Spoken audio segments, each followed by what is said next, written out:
All right. Holy shit, it's Tuesday. It is the 14th of November. And there's a whirlwind of things going on in my world. Alright, so it's 9:44. I feel pretty good. And I'm heading out to the first of many properties I need to go to today. Just got back into the office after a 4-day weekend. Took Friday and Monday off. Put that request in just over a week ago. It was exactly a week from Friday prior, which is basically within the guidelines of what our handbook says that we are required to do, and it was mostly out of spite.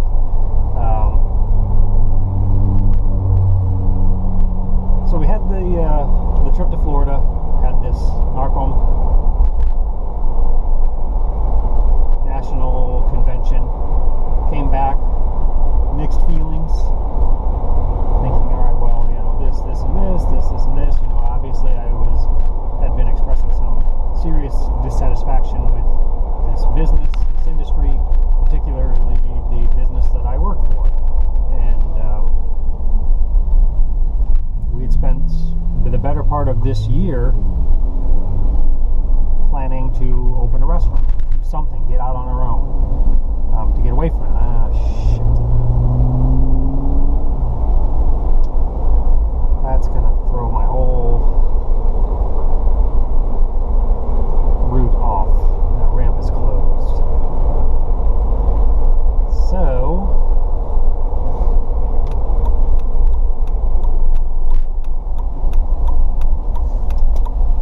let's see. Let's reposition. Maybe I can get out on that next one. We'll give that a shot. Okay, so in doing all this, in making these recordings, in trying to establish the foundation for a new way to support myself, a new way to financially provide, a new revenue stream, something that is different than being an employee for anybody. It's that entrepreneurial spirit that I've always had, and I've never enjoyed being an employee. I never have. It's been one of my biggest hurdles, one of my biggest battles that I've fought against my entire life, trying to figure out a way to support myself without working for somebody else. And we made the trip to Texas just over 6 years ago, and I was like, you know what, we're making the trip. We can. We want to eventually be self-sufficient. There's a whole mix of different concepts that I've tried to bring together, and ultimately what I want to become is this leader, this guide, this inspirational figure. I want to have an impact, and that has been the driving, motivating factor behind every decision that I've made. Whether it was to try and start a business, whether it was to make a move to San Antonio, whether it was to take classes, whether it was to get involved in some group, but it's been the underlying motivating factors that I want to reach other people. I want to have an impact. There's really no other way to redefine it, reterm it. That's what I want to do. And so writing has been kind of where I've been living. I've been trying to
living life. It's experiencing everything you can to the absolute depth that you can take it to, the deepest you can go. Kind of fast forward, I've kind of evolved now to this Sage Gourmand concept, which is this idea of celebrating life with food. Now, I've always loved food. I've always loved cooking. I've always loved eating. I've always been passionate about it. And a few years back, my weight was reflective of that. I was very happy, and I consider this my Buddha stage. I was very content and very happy. We were here in Texas. We were working. We were making, digging ourselves out of this hole. We were creating a better financial life for ourselves, and we were improving our quality of life drastically in a very short period of time, and it was fantastic. But I was also very heavy. But I didn't really think about it. I mean, I was still working out on a pretty regular basis. I still felt like I was mobile. I still felt like, to a certain extent, I was athletic. I mean, I was lifting weights. I was still doing cardio stuff. I wasn't losing any weight, though, but I wasn't trying to. And I felt good. I mean, I was still stretching. I felt flexible. I felt fluid. I felt mobile. I felt good. I felt very happy, very content. And then I ran into a stretch of that summer in property management, and I got all stressed out and started losing some weight. And I want to see where I can go with this, and I ended up dropping 50 pounds. So that changed my approach to life, because I physically felt different. I still felt happy. I still felt fluid. I still felt mobile, but it was different. Carrying around 50 fewer pounds was different, and it gave me this new energy and this new passion, which I was still trying to indulge in, but modestly. And I developed this Sage Gourmand concept to celebrate life with food, and now I'm finding myself creeping back up in weight. But it goes hand in hand with my dissatisfaction with where I'm at. I very obviously not content with my current job, and I've been trying to find ways to change that, things to do it, whether it's changing my mindset to be able to get me through another day, another hour, another week, whatever the time frame that I need to get past. It's all been psychologically manipulating myself to get through what I have to get through, to not burn any bridges, to not put myself in a very poor financial situation, but it's to make a change also. And that's a hard balance to keep, because dissatisfaction, anger, frustration, those are huge catalysts for making big changes in your life. And I've talked about this over the last year, how I've kind of removed some of those frustrating situations that create those bad moods, that stimulate the desire to make those decisions, and was mentally focused on making changes without drawing those negative experiences into my life, because those negative experiences, they're disruptive, but they're fantastic in presenting you with motivation to make a change. So trying to make a change while simultaneously creating a better mindset, the mindset that, all right, well, I can do this, this can be good, I can, this concept of calling good, to steal from one of the public speakers that I saw within the last year. And that's what I was trying to do. I was trying to, all right, every day I'm trying to create this mindset that this is good, it's serving its purpose, it's doing everything I need to do, and creating a better quality of life. But again, I've still been unhappy, and sometimes I tailspin into these really dramatic, frustrated circumstances where I'm just like, I can't do this anymore, fuck this, I gotta be done. And in those moments, and it's like, all right, well, I'm gonna do something else.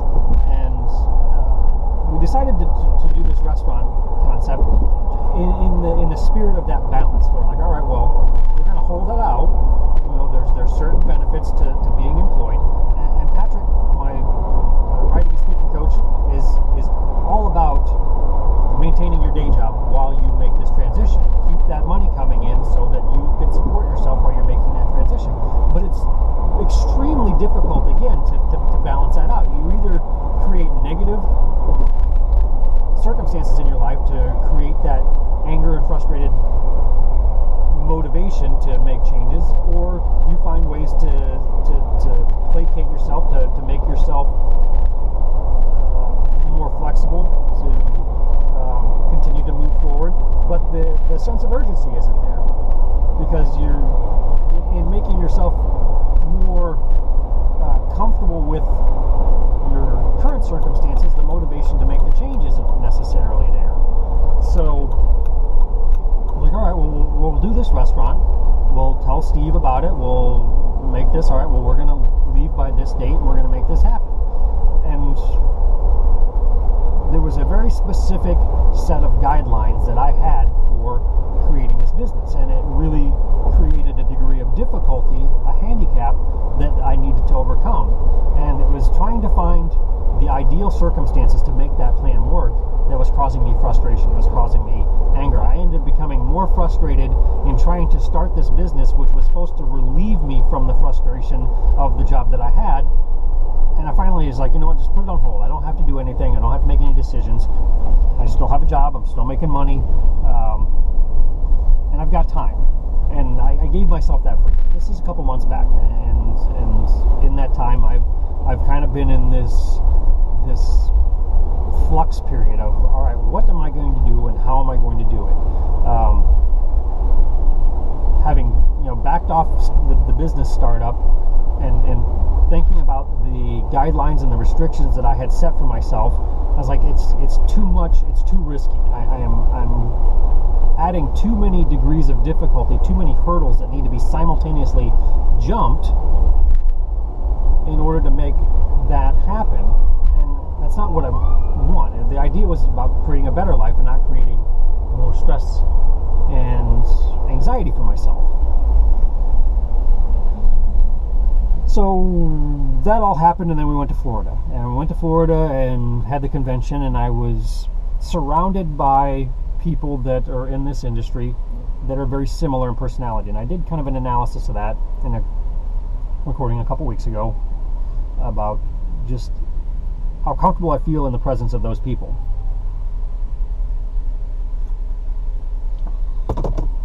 I don't maintain relationships with friends very well. I've never had close friends, and I've always been a loner. I've always been sort of introverted. I can be extroverted at times when I want to, but it's more of a performance. My natural state is more quiet and reflective, but I can put on my costume and I can perform, and I can do it very well. It's one of the benefits of being me, and it's what made me very successful when I was doing sales. It's what made me very successful when I was serving and bartending. I was just able to connect. I was able to find something, anything, in an individual conversation with pretty much anybody to be able to communicate, to be able to find common ground, and then I could push that. I could engage, and I'm good at it, and I do enjoy it. But again, my natural state is more solitary and more reflective. So in moving this forward, being around people that I have a lot of similarities with and common ground, because I can always find one or two things, because I have a lot of interests and I have a lot of knowledge about a lot of different aspects of life that makes it easy for me to communicate with other people on those simple levels. It's finding those deeper levels that I have difficulty with, and it's finding more and more of those factors that I can communicate with. And when I'm in the presence of the people that are associated with NARPM, I find myself in very familiar company, and it's very satisfying. As much as I have lived a life trying to be an island, I enjoyed that. So I came back with, again, mixed feelings. I like being around those people. I like being associated and having those interactions with those people that I can relate to. Can I make property management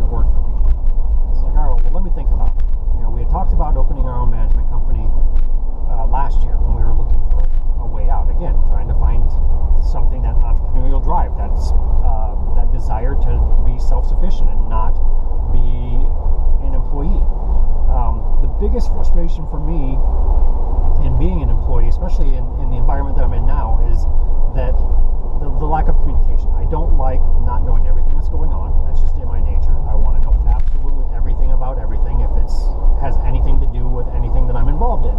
And two, I want to be in on all the decisions that are made, because I truly believe that I'm smarter than anybody that I associate with. I mean, I hate to come out and say it like that, but that's how I feel. That's the way I've always felt. I've always felt that I have had a capacity to understand that far exceeds anybody that I interact with.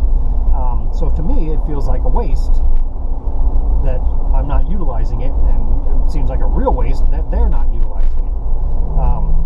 So when I come back from these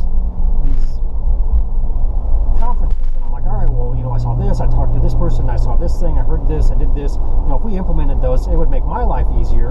It would make everybody's life easier, and I want to have that input. So I pulled Steve aside. I'm like, hey, listen, I talked to you, and I've recorded about this.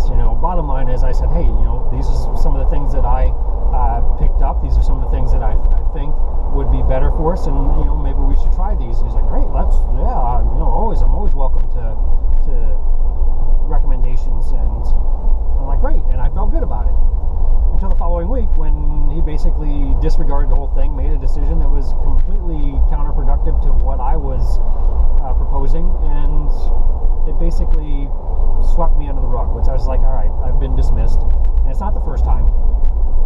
Probably won't be the last, but it made me feel like, all right, well, this isn't the place for me.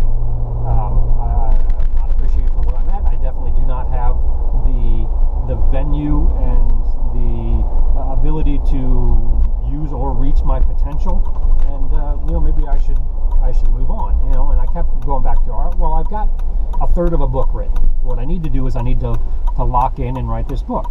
I spent $6,000 to buy into this Abundance Factor project, where I would be writing a chapter that would be piggybacked into a best-selling author's book, and by all intents and purposes, I would become a best-selling author when that book becomes a bestseller. That's the gimmick behind it. Basically, I'm buying some kind of exposure, which it's needed. I mean, what it comes down to is exposure. If you're not gaining an audience, if you're not gaining any kind of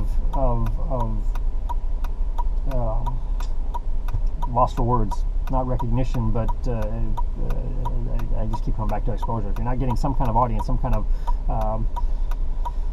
ability to connect and relay information to others, then you're at a standstill. And it's the same standstill I've been at for years. It's this generating these bodies of work and not having anybody. It's be like an artist painting and painting and painting and painting and just storing them all in a warehouse and nobody ever seeing them. It becomes redundant and pointless to continue to generate without somebody to appreciate it. So I made that decision. I consulted with Rhonda and said, hey, what do you think about this? This is what it would cost, and this could be the potential benefits of it, and the potential downside is we spent $6,000 and got nothing from it. But I think more than anything, we're going to get something of it. I'm going to get something from this. There's going to be some kind of benefit that I'll gain. So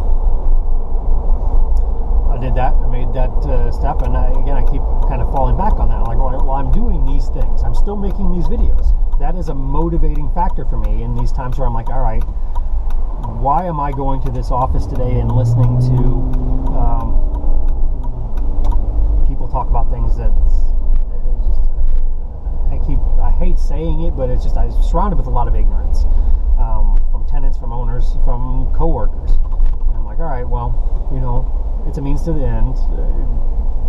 I have a plan, and I'm going to stick to it. So, I'm doing these things, and it's creating that foundation, which I've been trying to build for a long time. And I've said multiple times over the last year, I have this foundation and I'm still continuing to contribute to it. I'm still adding to it.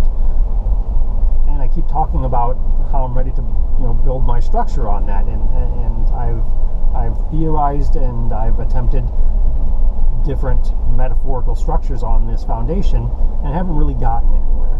So now I'm at this point like, all right, well, what am I going to do? Where am I going to go? I don't want to be an employee anymore. And after some of the things that have happened in our particular office, what is this? Some of the particular things that have happened in our office in the last few weeks, I don't want to be there anymore. I 100% positively do not want to be involved with, associated, or be employed by Boardwalk anymore. I don't want to have anything to do with it.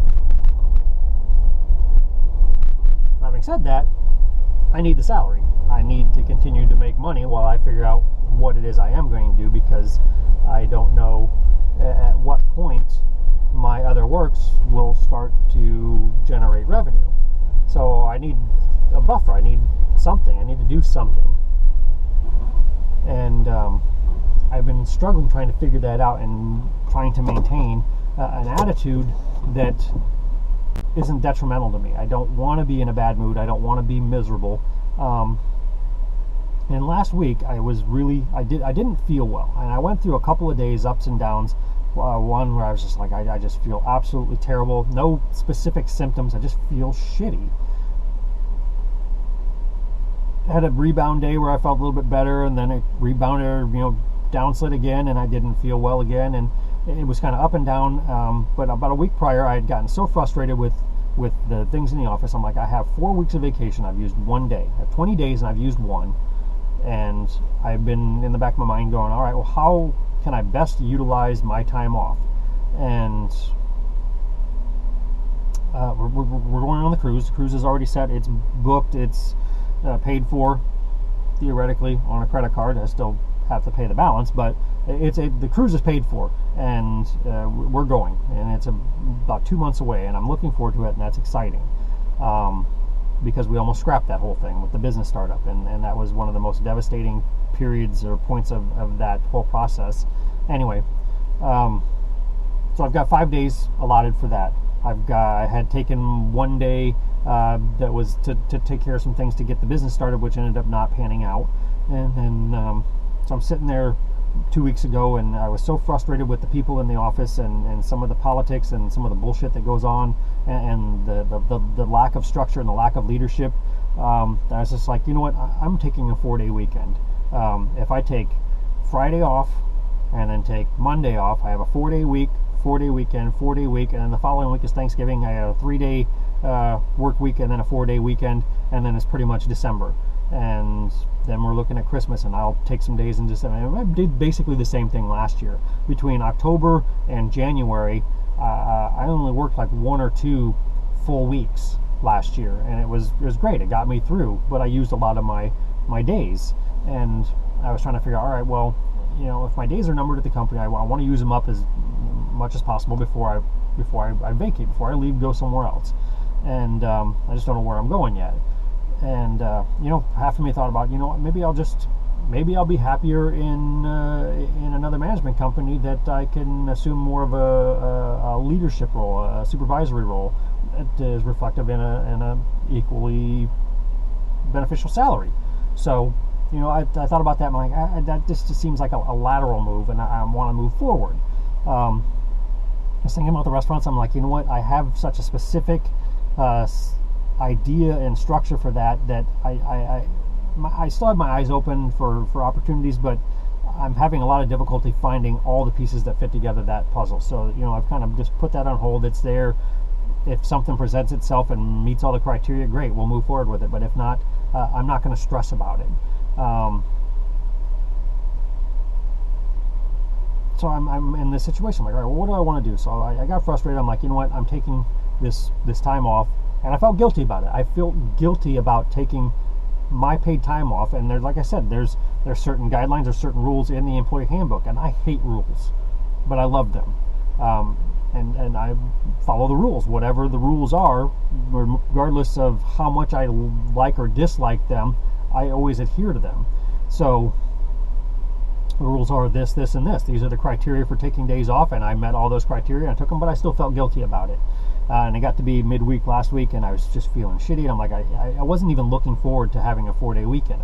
I did not feel good. I psychologically, physically, I just was not in a good spot. And I partially thought maybe I had picked up some kind of bug, and my body was fighting something off, and it was kind of bogging me down, and it was affecting me. It could have been some kind of lunar cycle, who knows? But I just did not feel good. So we got into Friday, and my first day off of my 4-day weekend, and Thursday night I didn't feel well, so I went to bed early. I'm like, all right, well, I could stay up late, and that's one of the things I love doing. It's one of the things in life that I really 100% truly enjoy, is staying up late and watching TV, watching movies, doing anything. I've always been attracted to late night hours, and I don't really engage because of just where I'm at. When I was working restaurants and you go in the afternoon, no big deal. You work till 10, 11, sometimes midnight, and then you go out, or you stay up till 1, 2, 3 o'clock in the morning and go to sleep at your leisure, knowing you don't have to set an alarm, and you get up whenever you want to get up, and you go do whatever you're going to do, and then you go to work. And that lifestyle was definitely more conducive to my personality. But I'm definitely more productive in the structure I have now, where I work Monday through Friday, 8 to 5. But there's a trade-off.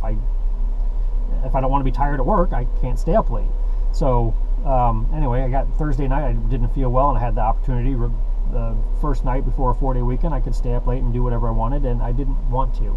I went to bed early, and got up on Friday with Rhonda, got her off to work, and just didn't feel like doing anything. All I wanted to do was get back in bed, and for the most part, I did lay around in bed all day. I didn't want to be on the computer. I didn't want to watch TV. I didn't want to go anywhere. I didn't want to do or be anything. I wanted to not be. And I hate it when I'm in that state of mind, because it's a terrible place to be. It's really this kind of psychological purgatory where you just don't want to be there, but you don't want to be anywhere else, and you're just lost. And that was an absolutely miserable Friday. And we had this UTSA football game that we'd agreed to go to, and I was like, at least it'll get me out of the house, but I wasn't looking forward to it. I wasn't excited about it. Didn't feel like going. We went and had lunch, and I felt pretty miserable all day from what I ate, and I didn't even really eat that much. And but I didn't feel well. So we went to this game, and it was dreary and drizzly, and it was shitty, and we got inside, and I felt a little bit better about being in the crowd. It kind of helped me rebound just a little bit, but I didn't feel like eating, and I didn't feel like drinking, which is an unusual reaction for me to be in that kind of a situation in that venue. You're in the Alamo Dome, and there's all these food places around. I love food, and there's all these beer places around, and I love beer, but I didn't want any of it. So it's the first time I've ever gone to an event like that and didn't drink anything or eat anything. I just didn't feel like it. And we sat there, and I was just kind of neutral. Again, this kind of psychological purgatory, and I just didn't feel anything. I didn't feel any connection to anything. It had to be halftime. I'm like, let's just go home, I didn't get any objections for Rhonda. She's not a big fan of those kinds of events anyway. So we went home, and I made some dinner, and we ate, and again, I went to bed early. I just didn't feel like being up, and slept in a little bit on Saturday, a little bit later than I would normally sleep in, and I really felt like I needed to. And I felt a little bit better having slept in and getting a little bit extra sleep, because I'd gone to bed early and slept till like almost 10 o'clock, and got up, and we started doing our Saturday routine, but didn't even feel like doing all that. We did some grocery shopping, but not all of it. We went and had some lunch, and again, I ate a lot, and really, it was very satisfying to me to do that. But again, I've been kind of in this place. This Sage Gourmand concept of celebrating life with food has almost become kind of a pitfall, because I'm eating for pleasure. I'm eating to kind of sublimate some of these other feelings of dissatisfaction in my life. And I've been noticing over the last 2 weeks that I'm gaining like half pound here, a pound here, and I always have fluctuations, especially on the weekend, where I would eat more rich, calorie dense and salty foods, and I would get an increase in weight, and especially water weight gain, and then flush it out a day or so later and kind of come back down. It would balance back out. And I've always been, for the last 2 years, it's 2 years ago that I dropped that weight, that 50 pounds. for the first time, I was steadily gaining weight, and it was starting to bother me. So when I weighed myself on Friday and I was over 190, which I got down to 180, and I had been fluctuating right around the 185 mark. So anywhere from 182 to 185. I've never really got over 185. If I got over 185, then I'm like, maybe I need to cut back a little bit. Maybe I've been overindulgent for a couple of days, and I would make that adjustment. But my appetite has been ravenous for the last couple weeks, months, and Rhonda's been the same way. We're both very communicative when we're communicative. When we communicate well when it comes to things like that, talking about how we feel, especially about food. And I don't know if it's a shift in the weather, because we had a couple cold fronts that came in, and the weather drastically dropped, from being the 90s one day and then being the 40s the next. I mean, it's a huge drop, and it plays has an impact on your body.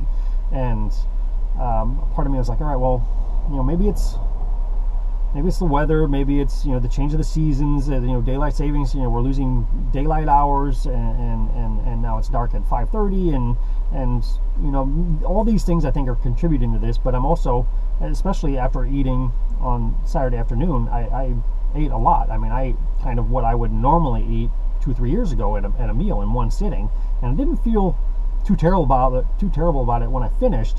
It was a few hours later where I was like, I feel like I'm really, really over full now. And that lasted till well into the evening hours. And it was uncomfortable. And I got up the next morning and weighed myself, and I was a little bit heavier. And then I got up on Sunday and weighed myself, and I was a little bit heavier. And I got up yesterday and weighed myself again, and I was a little bit heavier. So this has been gradually going. I've been now consistently over 190 pounds for going on 2 weeks, and it's fluctuated up to 191, 93, back down to 190, maybe down to 189 and change, but it hasn't gotten any lower than that. And after weekend weigh-in, I was at 193. I'm like, this is a legitimate weight gain now. This isn't water weight. This isn't. I need to make some choices and take some steps. Otherwise, I'm going to be at that 230 pounds again. So I started to kind of cut back. On Sunday, I cut back a little bit, not much. I was just very aware of what I was consuming. And yesterday, for the first time, I actually cut back. I cut back my portion size at breakfast, ate about half of what I normally would eat. I was very aware of what I was eating, and specifically ate low-calorie things at lunch and dinner. I didn't really make a low-calorie meal. It was about medium. But I cut my portion sizes down. But I felt hungry all day. I felt hungry from mid-afternoon on Sunday, and I would eat to satisfy that burning, ravenous hunger, but I still didn't feel full. So it's not necessarily that I was hungry, but since Sunday afternoon, I haven't been full. And I weighed myself this morning, and I was down about 2 pounds, and some of that was some water weight from just the sodium levels we had over the weekend. But I felt good. I made some choices, and bottom line is I got through Friday, Saturday, Sunday just kind of feeling shitty and unhappy about a lot of different things, and I woke up yesterday and I felt like I was on fire. I went to the gun range, which I wanted to do on Friday, but I just couldn't bring myself to leave the house. I just didn't. It was dreary. It was kind of cool still. It was in the low 50s, so I didn't want. It was a bad experience. The whole first 3 days of my 4-day weekend were just bad. And yesterday I woke up and the sun was kind of peeking through. It was still cloudy, but I felt better. It was a little bit warmer. I felt a little bit better about myself because I did not have an increase in weight yesterday. I was actually dead even, the exact same as the day before, which is the first time in about 4 days I didn't have an increase. So I was like, all right, well, I've stalled. I've come to a stalemate here. I made some choices in my diet yesterday and what I consumed, and today, I stalled out on the increase, which I felt good about. That's a win. Chalk that up. I got up and I had been wanting to go to the gun range. I'm like, you know what? I cleaned the gun. I got it all ready to go, and I've got ammunition. I'm going to go. And I've, for weeks and months, and since I joined, I'm like, I've always wanted to fire a rifle, especially an assault rifle. And every time I get there, there's always this, this fear. I've never done it before. I don't know how they work, and there's this, the little bit of a learning curve. Like, all right, well, I don't want to waste somebody's time and have them explain it to me especially when there's people waiting to do things. So I've always blown it off. But yesterday I got there and I still was about 50-50. I'm like, either going to do it or not. And I got there and I was on the fence. I almost just paid and went in and fired my gun and left. And I was like, you know what? And I started talking to the guy about firing rifles and never firing one, and we talked about the cost and the different types and what they had there, and I ended up like, let's just do it, and I did, and I felt excited, I felt invigorated. One, I was doing something I've always wanted to do. I was doing something that I was a little bit scared of, and it was a new experience, and I was like, these are the kinds of things that I'm missing in my life, because I'm not doing these right now. When we first moved to Texas, every day was like that, because every day was something new. We were starting in a new business, property management, and it was new. Every day was something different. Every place, every day we went someplace or drove someplace, it was something new. It was just a new experience every single day, and I feel like now we're kind of in this rut. So to me, having that yesterday, doing this new thing that I had, something I had been wanting to do, something I'd never done before, I was like, this is what I'm looking for. This is the passion and the excitement in life that I'm missing out on. And as much as I love making new menu items and creating new combinations of food and sitting down and enjoying them, that can't be the only thing in my life. Drinking new wines, drinking new beers, drinking new bourbons, and eating new foods have been fantastic. It's gotten me through the last couple of months, especially as dissatisfied as I was with work and kind of where I'm at, especially with trying to get this restaurant going and then kind of not having it work out. That was a pivotal moment for me yesterday. And I got in there, the guy gave me the tutorial, and I got in and I'm loading this magazine, and I'm still feeling a little bit terrified. You almost have to be. It's an assault rifle. It's sitting right there. You just had your hands on it. You just carried it in there. It's right there. They're dangerous. I mean, this is a very efficient weapon for destruction, and you're sitting right there, and so there should be some kind of fear with that, and there was. And I'm like, all right, I don't know how I'm going to do this. I felt uncomfortable, I felt awkward, but I felt pretty good because there was nobody else around. So I had the whole range to myself on the side that I was on, and there's only 2 guys working and nobody else there. So I got this thing loaded up, and I went through the process, got the bolt locked in, got it loaded, ready to go, and got it on my shoulder, and fired off the first round. And it was uncomfortable, it was awkward. And I fired off the second, the same thing, and third, fourth, fifth, through the first 20 rounds, because I had put 20 in the magazine. And by the end of 20, I sat down and I started reloading the magazine again. I'm like, I felt pretty good with that. I felt pretty comfortable. Moved it farther back and fired another set, and went through 100 rounds. And it was one of the most invigorating things I've done, and I can't begin to express what that did to me inside, especially. And I'm going to backtrack here in a second again, because again, there's multiple things going on in our lives right now. It just gave me this new fire, this new passion. I felt pretty good because I had been eating a little bit lighter, so I didn't feel as bogged down by the food I had consumed. And I had some tea. I've been drinking actually more fluids, more water to try and flush and keep hydrated.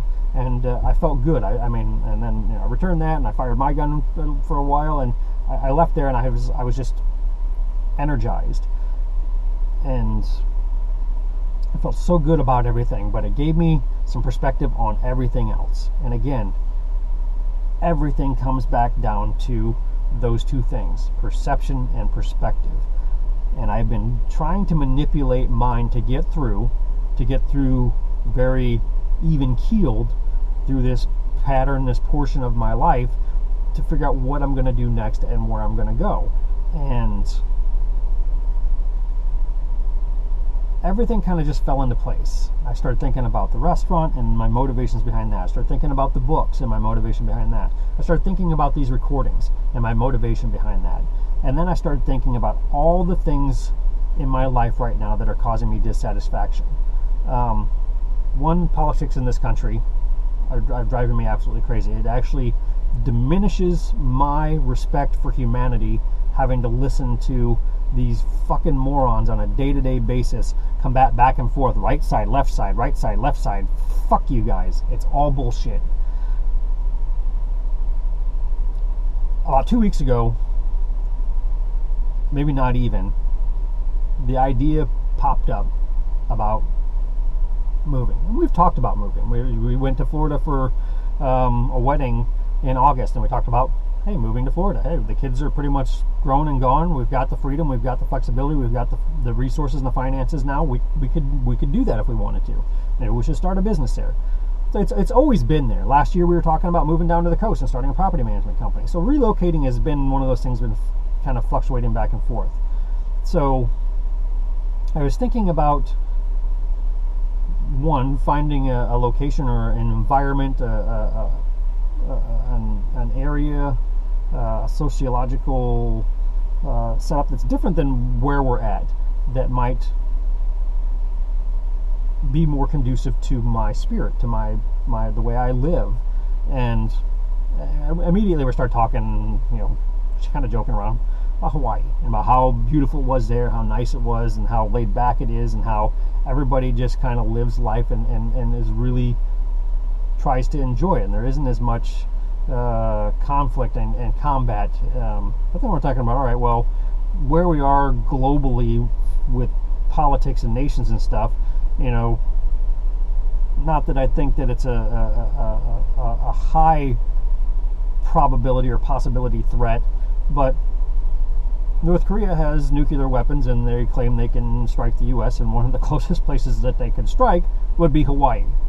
So, do we really want to go there and risk that? Again, it's very unlikely, but it factored into it. And then I remembered the culture when we were there and some of the history of it, and them talking about people coming up from Tahiti. I was like, what about Tahiti? It's someplace, it's fantastic weather, and again, this is kind of driven by the climate, because we had a couple of these days in the last couple of weeks that were 90 one day and 40 the next day, and it's that those big drops they've had an impact on me physically, and has carried over psychologically. And I'm like, hey, maybe that's kind of what we're thinking about Hawaii. It's pretty much constant all year round, so you don't get those fluctuations. Plus, there was those days where it had dropped down into the 40s, and I was freezing, and I am embarrassed to admit that, coming from the northern climate, northern Illinois, and dealing with sub-zero temperatures through a portion of the year pretty regularly through my whole life, and snow and ice and periods of months at a time that don't get above the freezing mark. And so I'm thinking, an even keeled 80 degrees all year long would be nice, but it's really expensive in Hawaii. Obviously the threat of nuclear destruction is on the back of my mind as well. But so I'm thinking, all right, well, what about Tahiti? Where's that at? How far away is it from Hawaii? I know that some of the people, they rode from Tahiti to Hawaii. So I'm looking at it, and it's pretty far. But I'm like, maybe I'm going to look. So, a couple weeks ago, and it's kind of joking but kind of serious, it gave me something to focus my attention on. Started looking at what it would take to relocate to Tahiti. And we talked about it and joked about it, and I would read articles, she would read articles. Well, I read this. Well, I read this. But it's a very difficult country to move to with the French government and getting work visas. It's a beautiful place, but it's not the easiest one to get to. So I'm thinking, all right, well, there's got to be other places that are easier. Plus, they don't speak English. We would have to learn French, which I was actually kind of excited about. It's one of those things that I've always wanted to do, bucket list things. Learn another language, and just so happens I studied French for half of one quarter in 8th grade, so I've got a little bit of background there, which I remember out of the 10 words I think they taught us, I don't remember any of them. So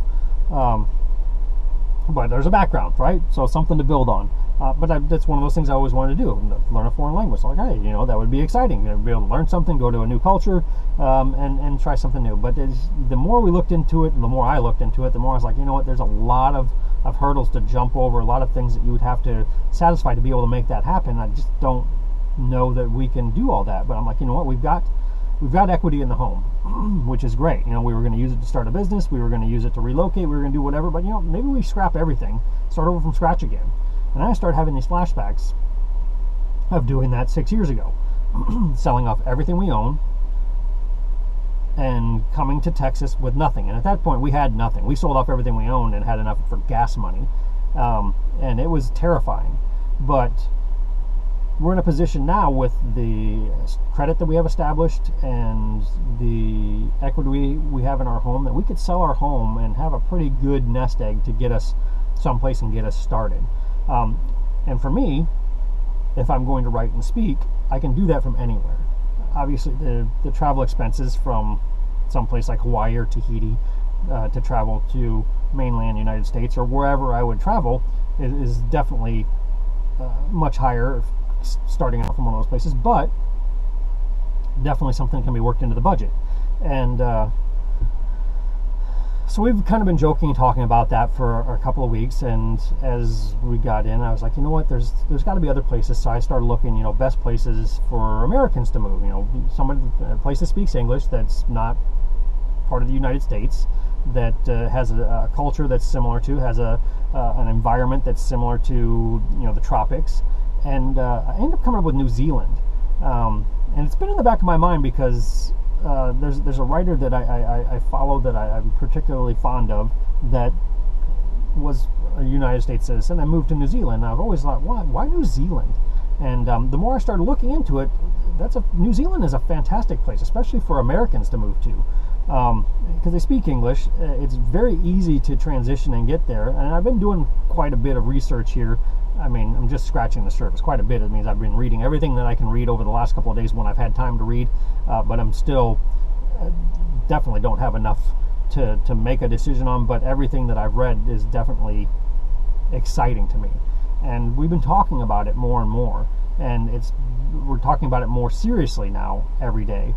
And I started thinking about that yesterday. So this is where it all kind of comes back around and ties together. I'm firing this AR-15, something I've never done before. I'm sitting there at the gun range and I'm popping off rounds and I'm hitting everything that I want to hit. I'm feeling really good about it because I'm hitting these little groupings at 30, 40, 50, 60, 70 feet and I'm excited about it. I'm doing it, I'm being successful, and that's part of the excitement of doing anything new is finding success at it. And I'm like, I want that feeling in my life again. I want that feeling of something new. I want to get away from some of the things that are bothering me. Now, some of the things that bother me are going to bother me no matter where I go. And we'll cycle back into that too because it looped back around to that this morning. But I'm like, you know what? We could do this. One of the things I've always wanted to do is travel, which is part of the reason why I wanted to be a speaker, because then I could travel. And it was one of the downsides to opening the restaurant. I was like, I want to open the restaurant, but I want the flexibility to be able to travel. So I had this one of these hurdles, one of these criteria for starting this restaurant was that I would be able to close it whenever I wanted so that I could travel to speak or travel for vacation. And I was trying to create this whole new business paradigm where that is part of the culture of that business. And it was just this huge block, this mental roadblock that I could not get past. It's one of those hurdles that I was confining myself into that I didn't feel was, not that it wasn't possible, but it seemed the hardest one to achieve. So I'm like, and I could write and I could speak, and even with today's technology and communication, I could do webinars. I could do something, even if I was just making recordings every day and had enough of a following to where I could, take the ones that I think have the most impact, like this one. This is one of the best recordings that I've made in months, if not years, because it's taking everything about living life and being happy and putting it into one video. It's adding a context to that whole why are we here living life kind of mindset. And this is the kind of thing that in my process of going through and then talking about it is beneficial to other people, because someone will be able to take inspiration and motivation from this and make changes in their life. And that's what I want. That's what I'm trying to get to. I'm trying to get to that point. And I have a lot of mental hurdles that I have to get over. So there's days like Friday where I was like, I don't even want to be anymore. I just want to be done, gone. I'm tired. And I've had a lot more of those days in the last few months, and I don't like them. And they're harder and harder to rebound from But when I do rebound, I'm like, wow, holy shit. It's like this breathtaking, mind-blowing revelation, which was what yesterday was. So having done that, and then I've got these ideas about relocating to New Zealand going in my mind yesterday. I mean, yesterday I was on fire. I felt like I was walking in the clouds yesterday. I felt like my body was lighter. One, because I hadn't bogged myself down with any heavy meals. Two, I was drinking a shitload of water and flushing myself out, so I felt hydrated, I felt clear, I felt focused. I had done something that was invigorating to me and exciting because it was new, and it took something off my bucket list, something that I've always wanted to do. Yesterday was fantastic, and in comparison to the 3 days before that, Friday, Saturday, Sunday, I was like, wow. This is all I need to know. This is what I need to remember during those hard times. So now cycle back into today, I have to go back to the office. So I had 3 days of getting over a lot of the hang-ups from the office, because I was still getting emails, I was still getting calls from the emergency line, different issues through the weekend that were going on, and I was like, I don't want to deal with this. And I got into yesterday and felt fantastic, and I was basically had cut all ties with the office. I didn't want to think about it, didn't want to talk about it, didn't want to see the emails, and I felt good about severing that. I wanted my personal time, and I took it, and I feel much better having done that. But now I'm on the fence of, all right, well, now I have to go back to the office tomorrow, and I have to pick up everything where I left off on Thursday and deal with anything that's happened in the last 3 days. 4 days, sorry. And I was like, you know what? I feel good. I'm going to keep a positive mindset, and I feel now, and this is me yesterday afternoon, I was like, you know what? I have the ability now. I kind of feel like I'm shielded or armored, and I've cleared myself inside, and as long as I'm wearing my shield and my armor, I can go into the office tomorrow. I can do the job that I have to do to get my paycheck, and I can be positive about it and continue to move forward with making the changes that I want. I have that strength, I have that ability, and that's what I truly felt yesterday. And I woke up this morning and I felt that same thing, and it was good. I felt excited about it, and I was like, you know what? I finally, last night I was so kind of excited with everything we were doing. I got to be a certain point last night in the evening. I'm like, you know what? Because Rhonda had said, you know what, if we're going to do this, we should maybe shoot for after the summer. And that is the worst possible thing that I could think of, like another summer in property management. I cannot do it. Don't even suggest it. And that was on Sunday night that kind of conversation, interaction came up, and I was just like, oh my God, the thought of not, because I mean, for me, I'm like, I want to do it now. I mean, that's just how I am. I decide I want to do something, I want it immediately. So the idea of waiting 8-10 months to do something, and then everything that can happen along during that period, I'm like, I don't want to do that. But I got to it last night and started thinking about, realistically, because I was in a good spot, I was focused, I felt clear, I felt good about going back into the office, and my ability to maintain a positive attitude moving forward and not allow the office to bring me down. And I looked right in the eyes and said, I agree with you. I accept your terms. End of summer. We'll start right now. And I said, you know what, we'll shift our budget. We'll change our plans. Our spending habits. We'll start funneling more money to our debt, because we've actually accumulated quite a bit of debt this year. We'll start paying that off. We'll restructure and refinance so that we've got maybe one loan to pay for. We'll sell the house and sell everything that we've got. And we'll use that nest egg and we'll travel. And it doesn't have to be permanent. And that was one of the things that Rhonda mentioned. Maybe we just go for 6 months. This is when we were talking about going to Tahiti. She's like, maybe we just go for 6 months. It's hard to get a work visa. It's hard, but you can go for 90 days without any kind of documentation. From America, you can go to French Polynesia. You can go to Tahiti for up to 90 days without any special visas or work permits or anything, and just be and do and live. And like, you know what? That's not a bad idea, and if we don't like it, or we think maybe, hey, let's try something different, we can move somewhere else different. We can go somewhere else different. And I was like, you know what? That gives us the opportunity to experience so many more things that are out there. And these are things, again, that my whole life I've wanted to see, I've wanted to experience. And as much as I thought about leaving the Quad Cities my whole time growing up, and through my adult life up until the day we left, it always seemed kind of like a pipe dream, like one of those things like, I want to do that someday. And there was one public speaker that we saw that was just like, someday is an island that you'll never get to. And the way he phrased it in words, I'm like, it makes sense. I mean, if you're constantly saying someday, and that's the way I felt like I was saying someday I'm going to do that, but I was never done anything to make any of those actions. And that's why it was such a huge decision and a pivotal moment in our lives when we said, let's go. When we got in the car and we drove to Texas, and boom, here we are. And now talking about doing it again, but on a larger scale to another part of the world. I'm like, you know, it comes down to, again, perspective and perception. At that time, living in the Quad Cities and saying I want to go someplace else, someplace that's got no harsh winters and is warmer and has more to offer. Up until the day you made that decision, it doesn't exist.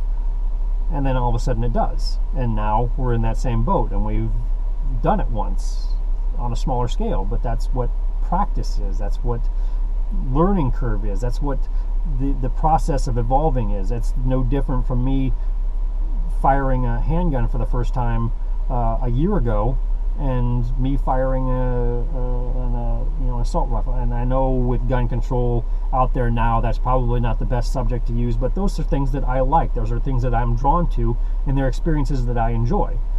So I don't give two shits about your gun control motivation, whether it's right side, left side, pro, con. I don't fucking care. It made a difference. Those were things in my life that were learning points, were evolution points, where I did something that I wanted to do and felt good about it afterwards.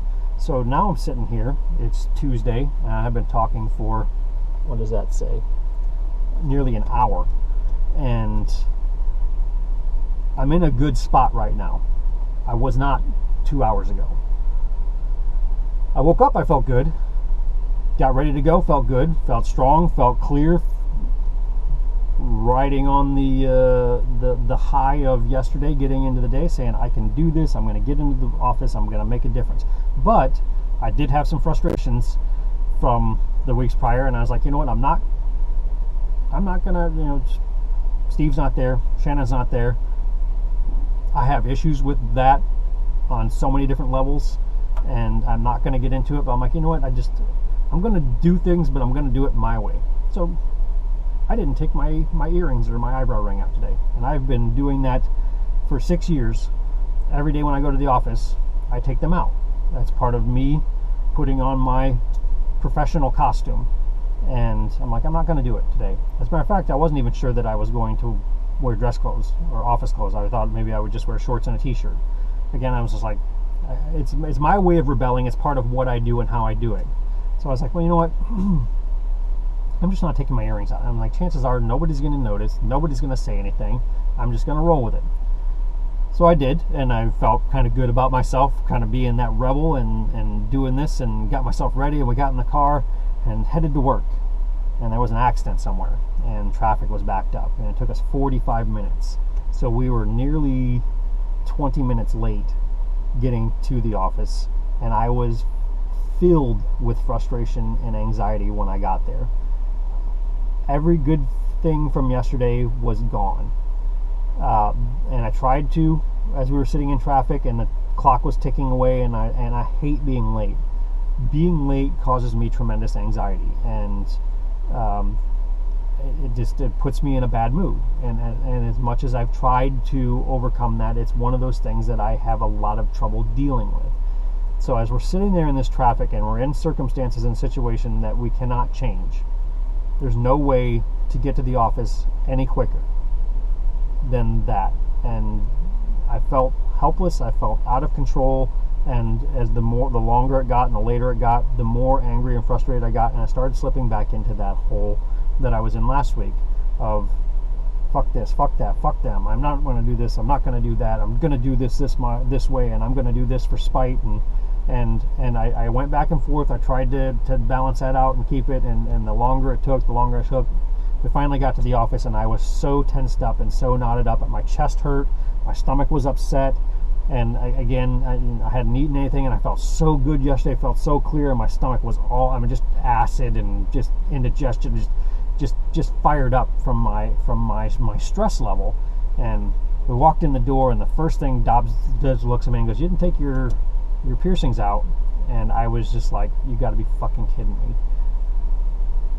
One, I didn't think anybody would say anything, and then now two, I'm already trying to combat my bad mood, and now someone's just pushed my detonate button.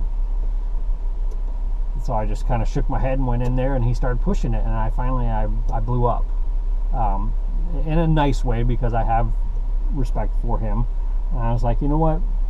I was like, between this, and this, and the conversations I've had with Steve, and the recommendations, and this happening, and this happening, and this happening, I'm like, fuck this place, fuck you guys. And he was just like, he's laughing because he's an instigator. That's what he likes, to get a reaction out of people. And I'm an easy person once you know me and you know what buttons I can use to push to get me to react. And I started to think about it, and I started thinking about where I was at yesterday, and what decisions I had made, and that peace that I had found, that I could get through this. And one of the things I had told myself was, I'm not going to let whatever negative thoughts I have impact the other people in the office. And I was doing it right there. I was there less than 5 minutes, and I was already having a negative impact on somebody else there. I was allowing my frustration and negativity to influence somebody else, which is ironic, because all I want to do is influence other people with my thoughts, my actions, my words, and I was doing it right there, but it was not what I wanted to be, not the way I wanted to do it. And I almost felt like I needed to slap myself. And I sat there really quiet for a minute. He left and did something else, was joking around with some other people, because it was all fun and games for him, but it really had a tremendous soul-shaking impact on me. And he came back in, and I said, you know what? Does this bother you? Do my earrings and at that point I'd already decided that if he said yes, actually I'd already decided I was going to take them out because he had called me on it.